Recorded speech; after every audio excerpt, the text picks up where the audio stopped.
On this week's podcast, we have a very special guest. He is a versatile actor who has performed in theaters all over the globe. He can do comedy, he sings, he can do drama, he can do anything. We met in 1980 at the Lee Strasberg Theatre Institute, where he was there already, I think, 5 or 7 years before I got there. He also does film and television, and soon will be starring in the TV series Street Smart. Since 1994, he's been an instructor at the Lee Strasberg Theatre Institute in New York, where he has educated hundreds and hundreds of actors in the work of Lee. It is my extreme pleasure to introduce my friend for over 25 years, the great actor Mauricio Bustamante. So are we back on? We are on. How are you, Mauricio? No, you wanted to know how about this teaching at Strasberg. Yeah, when that 1994. It's exactly 1994. Now, I've been on the road in a play that started in the summer of 92, and this was already the spring of 94, and the play was on the road nationally. And then I would come home every so often on vacation because they would give us a couple of weeks off once in a while. I would come home and I go to class with Irma. So I came to school, and Anna, they told me that Anna wanted to talk to me. Anna Strasberg. Mrs. Strasberg, right. So I go in and she says, I think you should start teaching.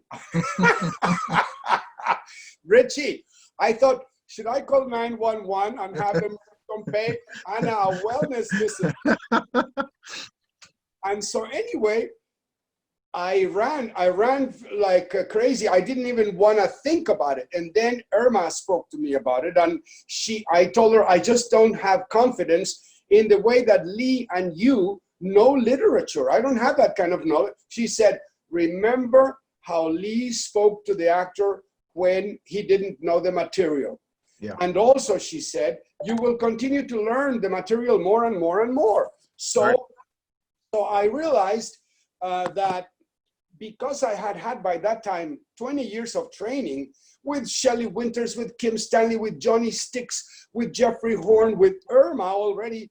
At this point, Irma was 78, 88. 16 years I'd been with Irma by this point. Irma Santre, yeah. And I was very confident about my technique in terms of how I used my technique on the stage. Yes. So I said to myself, well, that's the strength from which you need to then teach. And it started in the winter of 94, and I fell in love with it immediately, Richie. I just couldn't believe how beautiful it was because of the kind of, it had been instilled in me by Lee and Irma and Jeffrey, the love of this work, the love of sharing this work, and then you experienced what it is to share and to see someone have a breakthrough. It's amazing. Someone go, wow, I can do this, and then and by the way, I could see that the most extraordinary people were coming to take class because, the theater attracts magnificent people. Yeah. So I fell in love with it the way that I love acting. And I'm not as keen on it because I want to now really reshift my focus back to the acting more. Yes, it does consume you. Yeah, it consumes does, you. And it's funny how students think that we do know everything about every piece of literature ever written, or even television shows. And I'll always be like, I don't know that show. You don't know that show. I'm like, I don't watch TV all day long. I'm working, teaching, and acting. Exactly. My question is then, let's go back if that's okay. Yeah. So how did you find Lee? Oh, that's a great one. First of all, I got super lucky right out of high school. In high school, actually, I had the most incredible teacher any kid could ask for, Joe Kraft, Lincoln High School, Denver, Colorado. Okay. Now, this man was a revered teacher in the city of Denver. By all means, he had a Shakespearean festival that went on and on for all the students and all through the city of Denver, and he was my teacher. He opened a theater in downtown Denver, and I was starring in the place right away. The professional producer in town hired me from there and sent me on the road in professional equity plays that's how where I started with equity. So by 2021, I was already touring nationally in productions that were from the union. So I was getting great reviews and everything was going well. And then actors in the play, in which I was getting extraordinary response from the audience, from the critics and everything, they said, you should think about taking acting lessons. Now, they didn't say it in a negative way or anything. Yes. I could see what they were saying is how much I would benefit and improve. They were Yes. not being negative in any way. And for a moment, I thought, well, don't they hear that I am the greatest thing since the paper napkin? Because the same people would say, we've never heard such laughter out front. And I Right. would say, well, that's not me, man. That is the director and his genius with the fucking comedy detail. The director is genius, but you executed blah, blah, blah. In any case, finally, the idea of going to acting class occurred to me. It finally never knew they had acting classes. So anyway, I become aware of Lee Strasberg and it catches my attention.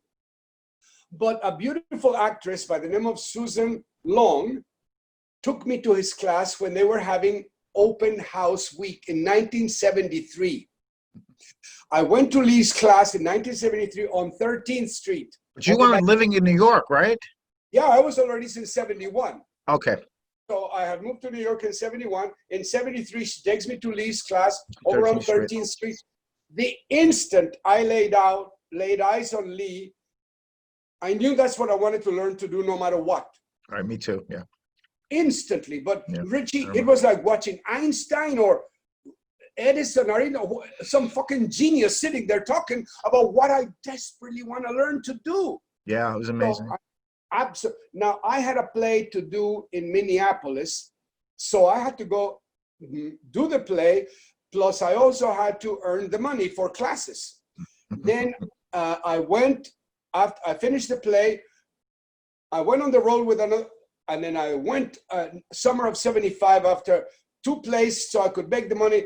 I went to Strasberg in LA, I inscribed myself and I started classes and I took my first 9 months. Now, Lee's class at that time was $1,000 for 3 months. Richie, that's friggin' $15 today, $15,000 today. Right. So who has that kind of money? I had friends who were in the class all the time. I couldn't afford to be in Lee's class. Yeah. But for some weird, crazy reason, a woman by the name of Elisa Donig, who is very close friends with Lee and his wife, she had me in a scene with her in Lee's class. So they permitted it. And I started to hear Lee talk and talk and talk. And I couldn't believe how you would get like a little nugget of gold, you know, in the middle of a 20-minute lecture about something, there would be a couple of little nuggets, you know. Richie, I give you my word of honor, from that first day that I went to Lee's class in 73 to this day, Richie, I teach and practice things I learned in that class that Absolutely. night. Yeah. About the relaxation. That was when he first mentioned that most of us who had been performing, we were used to entertaining the audience. And I was doing things to get a laugh. I was doing things to be funny. He then explained, no. The trick will be to enchant yourself with your theatrical choices. And yes. So you're making it real to yourself. Yes. Well, there was no way I wasn't going to do that. And so I finally started. 9 months later, I had to go do another play so I could earn the money. And then I started classes at Strasberg in New York at the end of 76. Right, so Lee was going back and forth at the time. He would spend summers in LA and then the winter he would spend in New York. Right. And so there were people who would follow him. Yeah. Some people they never missed a class. Kathleen Leslie was one of the actresses who was in class, who would never miss a class, whether in LA or in New York. And he was very generous with his time with the students. As you know, the school was not that big. No. So whenever he gave a question and answer period, we could go to one main and give our written answers, and he would explain so many important things that we were learning, plus the people that were there in the building teaching, he had handpicked. So we were all speaking the same language all the time. Yes, yes. And Mhm. that was some people's concern when Lee died, right? Could they find enough talent to keep who studied with him or understand it so well to keep it going? And they have. They really have. Well, yes, and the concern would be that all the schools, whether it has to do with Stella Adler, with Sandy Meisner, with any of the great teachers like Lee, the concern that one should have is, okay, now I am 72, and I am the last generation really that had any direct contact with Lee. Right. So the idea is, as you say, to keep it going. But my concern is that I don't know how many more generations the legitimacy of the technique will Can you be continued to be shared. can you train the teachers?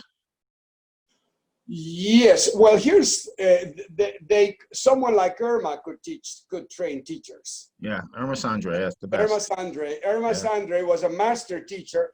The thing, Irma Sandre was raised in the ballet by George Balanchine, and Mhm. that's the kind of discipline Irma Sandre learned. Taught Then, us. thank you very much. By the way, then she would take me to the New York City Ballet, to Yep. the School of American Ballet. She would take me to observe classes being taught so that I would understand the discipline and the specificity with which, I mean, I had known from my own dance classes I had attended, but I had never attended the professional classes from the ballet. So this was magnificent. So Irma had this kind of discipline that helped us to focus enormously on technique. Yep. And that with technique, the talent can blossom. But technique because of the ballet, then Yes. at age 21, she goes to Broadway to rest from the ballet. She goes to Broadway. She falls in love with the acting. She meets Lee Strasberg, and that's the end of the ballet. Yeah, So what he loved about Irma was the specificity of technique. He even learned from her about some of the things the body is able to do in terms of movement while exploring the relaxation. Because before Irma, the student was too still, not enough movement, and Lee wanted movement. So, the technique was her strength. Yeah. And she had plenty of experience also on the stage herself. Yeah, yeah. Great actress. Yeah. One of the things that concerns me, one of the things that concerns me about acting teachers is when they don't themselves perform enough. Yes. Yes. Because a lot of what I know, I don't know, when a student is going through a serious issue, and I sometimes am able to be of some help, I go to myself, I couldn't have done that if I had not had the experience professionally. Yeah. I don't know that I would have known the answer to that from just knowing the technique. Unless you're practicing it, you don't have the same skills to help others. Yeah. Yeah. Well, we're both lucky because we continue to work and teach. And I think the main thing for me was when I started teaching was understanding that I didn't understand it at the time, but I've learned that I became a better actor and director by teaching. Did you find that true? Well, I'll tell you a funny story. That concern also started with Irma. Yeah. Because Lee wanted her to teach, and she said, "I don't want to teach. I'm afraid it'll ruin my acting." And he said, "No, Irma, it helps your acting."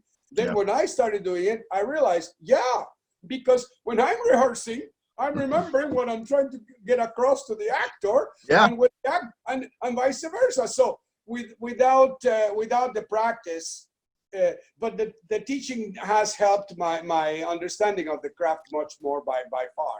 The concern that I have at the moment, Richie, is that I wake up preparing to teach. Yes. And I want to wake up preparing to act. Yes, I understand. Yeah. Find that balance, right? It's all about balance. It is. Because I'm very excited about a friend of mine in Argentina, and we're doing these beautiful chats in Spanish about the work. and about all the different possibilities for an actor, because we do seminars, he and I, sometimes here in New York. The actors come from Argentina, they take the seminar at Strasberg. So we're talking about... Do I hear Brooklyn over there? Yeah, that's right. I'm right by the 88th precinct. Oh, yeah. Okay. Right across the street from Pratt at Clinton Hill. That's where my dad went to school.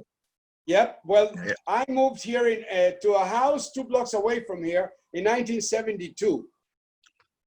And then a year ago, April Fool's Day, we moved to the 13th floor. Oh, my gosh. Good for you. Hey, let me ask you a question. Because you go back and forth. Can you explain to people watching who don't really understand method? Because the questions I get all the time when I teach my method class is, well, how do you use it? How is it different between theater and film? Lee used to explain the difference between theater and film as child's play. Then came Shelley Winters, and Shelley said to me, Mauricio, in the theater, you speak loud and you think soft. In the movie, you speak soft and you think loud. So That's these awesome. are simplistic explanations. Yes. Now, it was one of those magnificent challenges that I grew up with, because I grew up on the stage. Yeah, me And too. as I said earlier, I grew up creating antics for the audience to enjoy. So now bringing that in is a magnificent challenge. Yes. To do less. So what needs to be clear to the actor is my relationship with you in the scene. You are my son, and I must save your life. I must make that real to myself, whether it's for the stage or for the camera. Right. Now, one of the things that occurs to me about my relationship with my son in the scene is that I have younger brothers, and I have that I would give my life for. So the first thing that comes to my mind is, well, one of my relationships with my brothers may be the right relationship for this relationship in the scene. So let me think. What are we talking about? I was asking you, some actors always ask the question, and I know my answer, but I want to hear your answer. The difference between using method from going from theater to film. Yeah. So I'm creating the relationship with my brother, specifically. With you, my son in the scene, I'm creating it by using my relationship with my brother. Now, that reality is what's going to help me whether I'm going to film the scene or whether I'm going to perform the scene on the stage. Right. So creating the reality it requires the same technique. Now I have to be clear. Now I have to make, like I do with a car, I have to gauge. Now is the winter of our discontent made glorious, because I have 2,000 people up front. As opposed to, now is the winter of our discontent made glorious summer. It's a whole different thing. You know? Yeah. Harry, you remember these lines. Harry, has it ever occurred to you that you're in the state you're in because you've never known the feeling that comes with money? Right. Or I'm going to do, Harry, has it ever occurred to you? Because I have 2,000 people. So the same reality, only that I have to know that, as Shelley would say, you know that it has to travel a little further, the action. Yes. So it's the same technique. It's just bigger and smaller. Exactly. But the actor feels the same. Exactly. The reality is created the same way. You know, the other day I was rehearsing a scene, and in the scene I'm an actor in the dressing room getting ready to go on. It's a scene very, very well from the actor's Life in the Theater by David Mamet. David Mamet, yeah, great play. In the dressing room, and the other actor says, "How do you feel tonight?" And I go, "I feel tight." I say, "It's going to be a vibrant show, but I don't feel tense." The next line is, "I feel ready to act." But my impulse would have been, "I feel ready to act." Right. But I said, "No, I'm doing it for this tiny little thing." And I said, "I feel ready to act." And so to say that, because I too am learning to make sure that I can experience all the same things that I experience on the stage, only for the camera. And to do it over and over and over instead of going from A, B, and C, we're going usually A for a day and then going to B, and Yeah. of course not shooting in order. Now that's a very important thing to understand about why I want to know what I'm working on in the scene. Yes. Because like we were saying a little while ago, if you're my brother, but you're my son in the scene, and I'm using my relationship with my brother, I need to know the specificity of what I'm working on in terms of that relationship, because my inner life must be the same. Yes. Because look at what happens, Richie. You see it, we do it all the time. I did not know if I was holding the phone like this or like this, or if I was like this, or where the fuck the phone was at that point. The phone ain't gonna be in the same place but I'll tell you what I do need. I don't need to be calm in one take, and then when you see me from that angle, I'm burning, and when you see me from angle, I'm cool, and when you see me from this angle, I'm very thoughtful. No, I have to match my inner life, my purpose, my objective, the behavior that I am using, with which I am pursuing my objective. Those are the things that must not change from take to take, because these little simple things are impossible to remember. And the thing is, it's going to be different every take anyway, a little bit, because acting is reacting. It depends what your partner is giving you anyway. But if you're true to your if you're true to the work and to your objective, it'll always be right on. And that's a very important thing that we need to understand about acting. If once I make some choices in my rehearsal, yes, I need to know when those choices are the choices I'm cementing, because I want my scene partner to depend on what I'm going to do. Right. What I'm saying, you know what I'm saying? Yeah. I don't think, in my experience on the professional stage, I don't get to surprise my fellow actors with my choices. No. 8 times a week, the same choice, because there's a stage manager from Actors Equity watching my performance, and if I don't come together, Equity will get a phone call. Right. So, film's a little different, right? Because he only has that one day to shoot that scene, so he might want it a little differently. But yeah, true. when you're doing theater, you're sticking to the same thing. Yeah. You have to be flexible in film. You have to play well with others, and yes. you have to understand that it's discipline of a different nature. Yes, absolutely. But what I like about Lee's work, what I like about what we've been learning, you and I, is that we know what I am dealing with. I know the reality that I am dealing with, and then I can deal with that reality no matter how many takes we're going to take. Correct, yeah. You see, because that's the reality that the editing room needs to see from whatever many angles we're shooting this from. Right, yes, yeah. I remember the first time I met you was 1980. I think, I keep thinking it was 80, because Tony Welch and I, our buddy and pal, now TV producer, we both auditioned together to get into Strasberg, and we got in together, and they put us in Irma's class, and there you were. Yep. And we all immediately fell in love with you. That was the Saturday morning class, yes. Evan, the most magical time in the world. It was 11 to 3, and I don't even know if you know this. There were days that I did improv until 3:30 in the morning, and would park my car outside of the theater and sleep there, and then back to Brooklyn, get a couple of hours sleep, and then do it again, an improv show Saturday night. And I did that for like 2 years almost. So there was a lot of that craziness going on too when you were young. You and I are talking about something that a lot of the times I don't know if the actor understands. An actor came over here one time and he said, "Am I an actor?" I said, "That is a very alarming question, young man." I said, because an actor, if you tell him he's not an actor, he punches you in the fucking face and then he goes to rehearsal. Right. Right. That's perfect. That is wonderful. What the hell are you? Oh, I'm thinking of getting a law degree. Go, run! Please go. Please go. One less to worry about. Because this is not an easy choice. Look at what you're describing you had to do. I told the story yesterday. I didn't have money for the rent in LA one time, and I went to Actors Equity.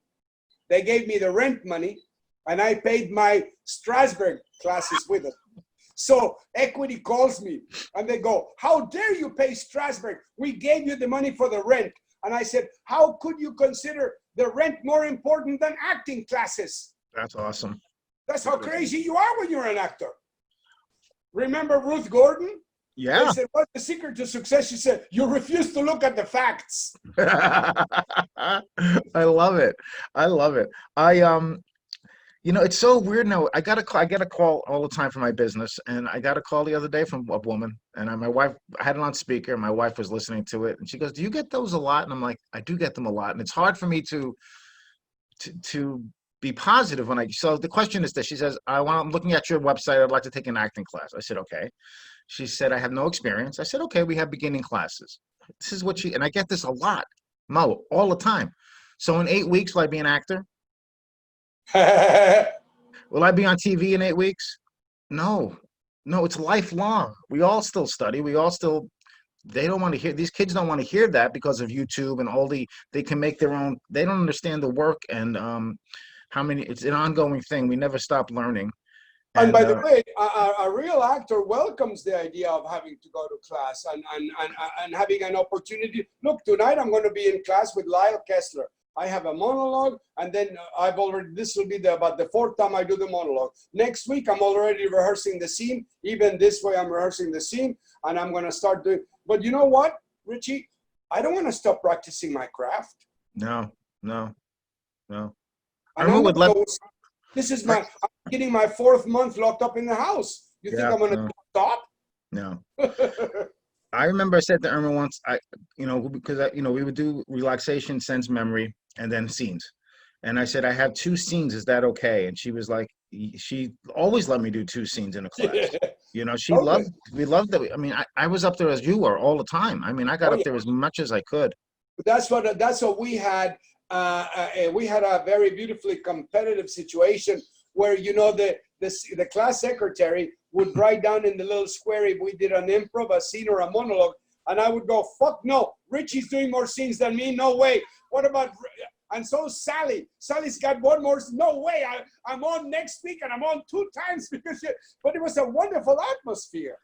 That was good too. Then she made me the class secretary. That's it, It was all over then. Yep.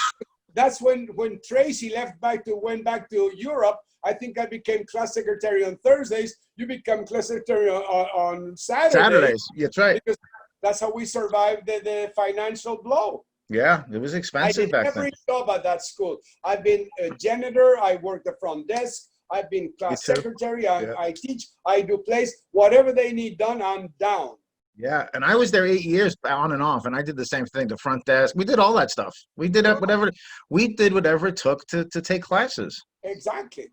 And now I want to do the same thing with friends like Tony and you and the people who are busy trying to create where we're headed. Yes.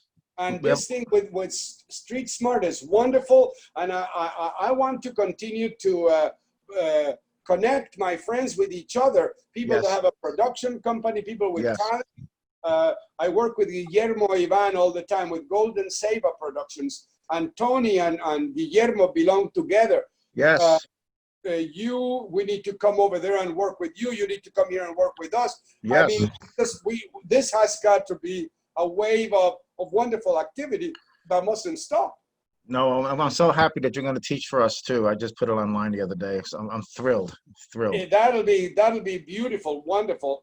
Yeah. You tell me how you want to work that and when, and I'm ready to roll anytime you're ready. Oh yeah, we will. Once this thing, here's the problem. It's like even when this thing lifts, it's going to be very hard to have acting classes. Yeah, it is. I mean, you can go to a restaurant still and do things like that, staying 8. How do you act 6 feet apart? How do you not touch? You can't wear a mask all the time when you act. So I think most acting schools are just like mine and yours are just going to have to continue working online until this thing gets a vaccine or something. And I really don't see it for quite a while. Today, for instance, someone came over that has the antibodies, but that's the only person that's walked in here in 3 months. Really? And I wouldn't be able to go to out to teach somewhere until I have a vaccine. Right. All of us. Yeah. So it's going to be rough. I'm scheduled for a shoot in June where there's no physical contact, but I don't know whether that'll happen. So we're on neutral. We really are neutral. And but we have to stay creative. Now, that doesn't mean that we have to stop sharing the excitement of specific technical tools that the actor needs to understand are available to him, because that's something you and I did not know what specifically was available to us so that our acting could blossom. Yes. We didn't know about relaxation. Now you tell someone who's not familiar, they're going to think you're talking about tranquility. So when you think that you can help the actor to understand that there are technical tools with which we can gain a great deal of freedom of expression, freedom of physicality, where we can execute our choices much more easily as a result of the relaxation, and the freedom that comes with the inner life with relaxation. The inner life has freedom to come to the surface, which is why the actor is able to be more emotional. Absolutely. And then the kind of efforts that we are able to make with sense memory exploration, because look at what needs to be understood about sense memory. Remember Richard Hetzel, the psychiatrist, brilliant man, who's been. Are you gonna talk about the effective memory that he had a hard time? Oh, okay. But what he explained, Richard is a fine medical doctor. Yes. And he's been studying this technique with Irma since 1982. So he understands sense memory. Lee used to say, when you're exploring something sensorially, like say the taste of the lemon, the brain doesn't know the difference between the literal and the imaginary, so the brain doesn't know that there is lemon in there. Now, excuse me, the brain doesn't know that there's no lemon. Now, right. Here comes Richard, and he says, yeah, when you explore something sensorially, like the taste buds remembering the taste of lemon, Richard, as the doctor says, you are tricking the brain. The brain is tricked, so it thinks you've got lemon in your mouth. Yes. So if I have this capacity, then I can say to myself, okay, I'm going to be in the scene with my son, and I'm going to be in a place that I associate with my relationship with my brother, which is the man I'm using for the relationship with my son. I'm personalizing the relationship with you, with my brother. So I could be, sensorially, I could be remembering my brother's house. I'm here on the set. Yes. And at the same time, my visual memory can remember the place, possibly some of the smell or the sound of the place. Sure, 5 senses. Suddenly, I'm with my brother. Yes. And yes. Lee and the psychiatrist both say the same thing. You are helping to create a reality for yourself. So these sense memory possibilities are extraordinary. They're endless. Absolutely. And they help us to create a reality that keep us from having to act the moment. Right. It helps us to become real and stay real. Yep. Very, very beautiful. Very, very beautiful. And it took a real genius, because I have read from Uta Hagen about sense memory, but they're using psychological association. The same thing we're talking about my brother and you in the scene as my son, my brother being who I'm using to substitute. She knows who she's talking about. She's talking to her brother. So, but she doesn't do what Lee did. Lee trained the senses to remember with a cup of coffee, with the mirror, with the sharp taste. So Lee trains the senses to remember. The other teachers talk about it, but they don't really train the senses. So for them, it becomes a psychological association. Right. Which in itself is not so bad. Not so bad. Not so bad. You know, whatever works for you. That's what I always say. But that's very true, Richie. What works for us is what we were trained in, that we love. We fell in love with it, and that's what we still use. Very true. Every actor. No, go ahead.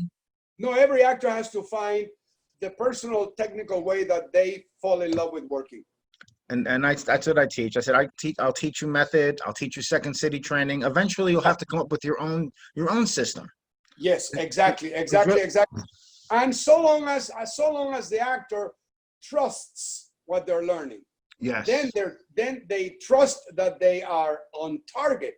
That's what the actor needs to test it, see that it works for them, see that they like it, and then they have confidence. Absolutely. Well, Lee would say you use the work when you need it. Exactly. Yeah. Exactly. How about auditioning? How does method work for you when you audition? I remember Irma saying some interesting things about that, and let me tell you, let me go backwards a little bit because this is a cute story. It's more personal, but let your students hear it anyway. When Irma was dying, meaning at the hospice on her deathbed, I was doing a film in which I was playing a homeless person wearing a tutu.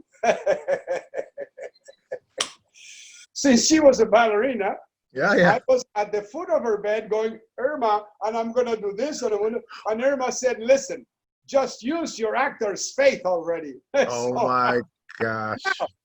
that's an actor's faith story. Now, it was a joke because she died. She died telling jokes. Did she? Yeah. The last thing she asked for is, could I please help her move her tuchas a little further up stage on the bed? That's Irma. And that was the last time, those were the last words she ever spoke. Oh my God. I miss her every day. I miss her every day, and she affected my life in such a way. Boy, I'm telling you. In my office, I have a picture of her teaching in my And office. and you and I are with hundreds of people who have the same. So now, here's what she was saying about the audition one time. You don't have time for the technicality of what you have time for in a scene, but what you have time for is make a choice and go with it. Yeah. And that, I think, connects a lot to the actor's faith too. But if I have technique and I can make a choice of, look, it doesn't have to be that same level of technical work as the scene work, but it does need to be the execution of a specific choice. Like, I'm going to be hostile at first, then I'm going to start chilling a little bit, and then I'm going to be very, very emphatic. Yes, yes. Okay, 3 levels, yeah. I'm going to go with those choices. And Yeah. so now, if they ask me to do it differently, I'm going to first of all celebrate, because that means they're interested. Yes, right. And then I'm going to do what they ask me to do as much as I can. Yeah. It's amazing. It's been a long run, hasn't it? Fortunately, I love laughing with the shrink about how I'm planning my future. Absolutely. Of course. I'm not going to know. Look, I already started a longevity thing. I went to Machu Picchu with David Avocado Wolf, and I am into this longevity business. And so the least I should live is 130. So I have to plan a future. Of course. Of course. So if I said to you, what are your goals for the next 10 years? What do you want to do? Film. Film, yeah. I want to get into television and film. You know, before the pandemic or whatever this thing is called came, I said to myself, I want to be, I'm having a little temper tantrum by myself in my own corner going, I want to work on television because everybody can afford to watch on television. I'm angry at Broadway. I'm angry at the movies. Everybody has to have, I can't take my family to the Broadway theater because I don't have $600. I'm angry. Fuck them. I don't want to work. I want to work on television. So everyone can watch. That's not such a funny joke. I know it's not right. I understand that too. But you'll keep teaching. I'm beginning to wonder about that. I would look like my friend Mariano in Argentina has a beautiful school, and then you have a beautiful school, and so it's something that I love very much. No question about it. It's just that I've been so passionate about it for these past 25 years, 26 now, that I want to get back to the acting more. Yeah. And between me and the fence post, the schools are not what they were in those days. They become, it's not the same relationships or anything. At our school, everyone is gone. Irma's gone, Lee is gone. So it's not the same atmosphere. You don't feel as much at home. But Do you think the students stay in touch like we did? I mean, we know a lot of people who, I mean, many of us are still working actors and Oh teachers. yeah. Well, they have a little bit of, they've got a bit of an advantage in some ways because of social media. Yeah. So I do have contact with a lot of the people of the last 10 years because of social media. But this, what you're talking about, was a familial environment of, it was a family like develops when you're in a repertory company. Yeah. That's, you know what that is, I think, because we were there so long. There was no 1 year, 2 years, eight. We were in it for as First, long as we, first of all, we knew from Lee, this yeah. is going to take you 7 to 10 years to learn. Yep. And we knew that no one was, they were not trying to get money from you. They were not selling you. They were telling you the facts. Right. Now, the schools, all the schools, in order to survive, they have to work with the National Association of Schools of Theater. And that's where this nonsense comes from. So it becomes a financial business of the 9 months, and 9 months means a 2-year certificate. Who Right. wants, who needs a certificate? Nobody. Is Hal Prince going to ask you for your certificate? No. Or Steven Spielberg? Yeah. Send your photo and your resume and your certificate. Right. But now I want to ask you a question. 9 months and 9 months in cooking school, where can I get a job? Right. Okay, I go to mechanic school, 9 months and 9 months. Where am I going to get a job as a mechanic after 18 months of training? Yeah. No, you're not going to have a Or business. cooking, eh? Yeah. You're not going to make a living. I'm certainly not going to be part of the Indy 500 No, you're not. as a mechanic. I'm not going to be cooking at Buckingham Palace, am I, after a year and a half? So in No. other words, I want to know the level of him. Now, that actress who called you and said, I want to see what it's like. Now, here's something that I feel we respect. I don't have to tell you to. I know that we have enormous respect for someone who does that because of their interest. And guess what Lee said about that one time? Sometimes the actor knows they're not going to be an actor themselves, but because they're studying, they become a more educated audience. Yes. Yes. Yes. I remember Arthur Sherman, who I studied with Arthur also, and Elaine Aiken and Shelley Winters was with Elaine at the time. Yep. But he said he looked at the like 20. We had big classes back then too. Oh yeah, 30 people. I mean, easy. And he said, I wonder how many of you will still be doing this in 5 years, in 10 years, in 20 years, in 30 years. And I'm curious because there's a handful of us that are still doing it. Like Tracy, she does beautiful work in Rome. Yeah. She's beautiful work in Rome, and everybody that we're going to work on, Tony. Yeah. No, we've got some very, very beautiful, and all over the world, you know, people that were already established really in their countries. Oh, yeah. And continue to work and do beautiful. I have the most famous man in India was my student, Wow. Ranveer Kapoor. And I didn't realize what a huge star he was. Then Tom from Germany comes to class, and I'm sitting next to Bella Vendramini, and I said, boy, if he has any connections in Germany, he's going to have a wonderful career. She says, he's a huge star already. And then I got I've all these stars that come to class, and I have no idea that they're a star. I have no idea that's the princess of yada yada, Yeah, or that guy is. I had the guy. I was actually in class with one of the Beach Boys, and I had no idea he was a Beach Boy. Oh, that's funny. And then what's funny about that is that he gravitated toward me, which I was very flattered by, because I thought, how nice, this really good-looking, California guy. He thinks I'm cool. I'll tell you why he thought I was cool. There was a very hot babe in the class, and his wife was aware of that presence. And there were gossips in the class. And then I realized, no wonder he hangs out with me. There'll be no trouble if he hangs out with me. But then I'm sitting with him one time outside of Lee's class in California, and some guy comes over and says, what was Bob Dylan like?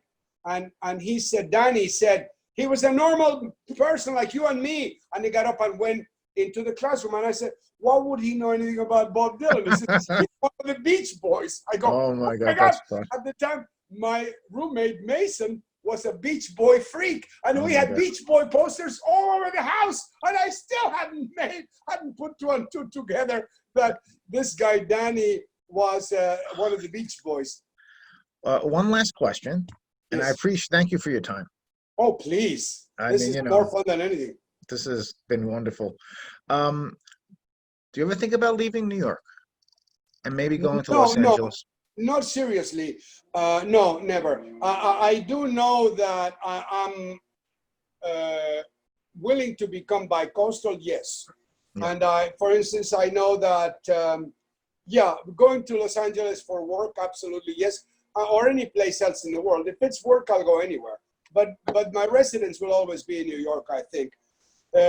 I'm sure Los Angeles would be wonderful as well, but especially now, knowing this horrifying world that we live in, I'm really grateful that I live in New York because the government here is, as a rule, pretty good. But never mind about that. The community here, the diversity, the artistic influence, everything. This is where my home will always be, I'm sure. Yeah. But when it comes to work, there's no place I won't go. Yeah, I go everywhere, like I said, Yeah. Chicago, Detroit. I'm everywhere. Oh, But yeah. that's what we do. That's what we do, indeed. Yeah, and it's fun. It's fun to travel. It's fun to, like in film. I was saying the other day, man, some of the beautiful homes that you go into to shoot, and historic places and historic little areas of the town and everything. It's a beautiful life, the life of an actor. It is. We've been very blessed. It's really beautiful. And then the literature that we come in contact with, like in order to play certain roles, you're going to have to read certain things and get familiar with this world or that world. It's beautiful. It's an education as you prepare for a role. It's beautiful. Yeah, it's fantastic. Well, I just love you to death, and I really appreciate Do you. you? And I'll be seeing you soon on set. I know that. Yes. And I'll be talking more and more. This has helped us now. This Zoom thing has been great that we can at least maybe you and I can sit down and chat once in a while just for ourselves. Absolutely. And if you want to record a conversation about anything, we can anytime. Okay, I appreciate that. Yeah, we can do this as often as you want. Wonderful. Thank you so much. If you want to specify a specific subject that we can focus on, we Yeah. could do. Sounds great. We could start with whatever, any subject about anything to do with Lee's technique, maybe, or Absolutely. Some sense memory relaxation. memory, whatever. Yeah, people still have such a misunderstanding of the work and a fear of the work that is just I would think after all these years, I mean, Lee's gone since '82. Yeah. You would think that over the years people would have calmed down, but you know, you and I never were an apple. We never were a chair. You know, there's things that people say, they think they know it, but they don't understand the thing of it. It's the people who bitch about it the loudest don't know anything about it. Exactly. Now, it frustrates me. It would be nice to have a chat about some of those concerns sometime and how, for instance, the choices I'm going to make with which to work, because the thing that people are concerned about, the thing they don't understand is that here's the story. I'm 72 years old and I've had plenty of crazy stuff in my life. Okay, now, my parents divorced, my parents dead, oh, no. Now, that stuff is there. I can choose to use it as my tools for my work. As an artist, these become my tools. Now, I can choose which tools to use and which tools not to use. Yes. If there is something, Irma was very clear about this, Very and clear. so was Lee. If there is something that you know is going to hurt you, you do not go there. It's unprofessional. Yes. It's I say But that all the time. Yeah, but I'm building my dramatic muscles because I want to be able to deal with heavy stuff. Yes. I'm killing people in the plays already. I'm being murdered by my brother in another play. Right. The next thing I need to do is go rape the girl. The other thing I gotta do next month, sell the girl the fucking drugs that I know are gonna kill her. What the hell? That doesn't come from the fact that I go to the movies. Right. I come from the fact that my life has had a lot of shit in it. And it's become the fucking tools with which I create reality. The psychiatrist says, what do you do with all the pent up anger? I go, I try not to let it out in the subway. I let it out in rehearsal. Well, I'm glad you haven't lost any of your passion. Oh my word! What would I do? What would you do? My friend Jose that I live with, if I lost my passion, he'd slap it out of me. Well, listen, I'm gonna stop this, but I'm gonna keep talking to you for a couple of minutes. Yes, sir. All right. Thank you again, Mauricio.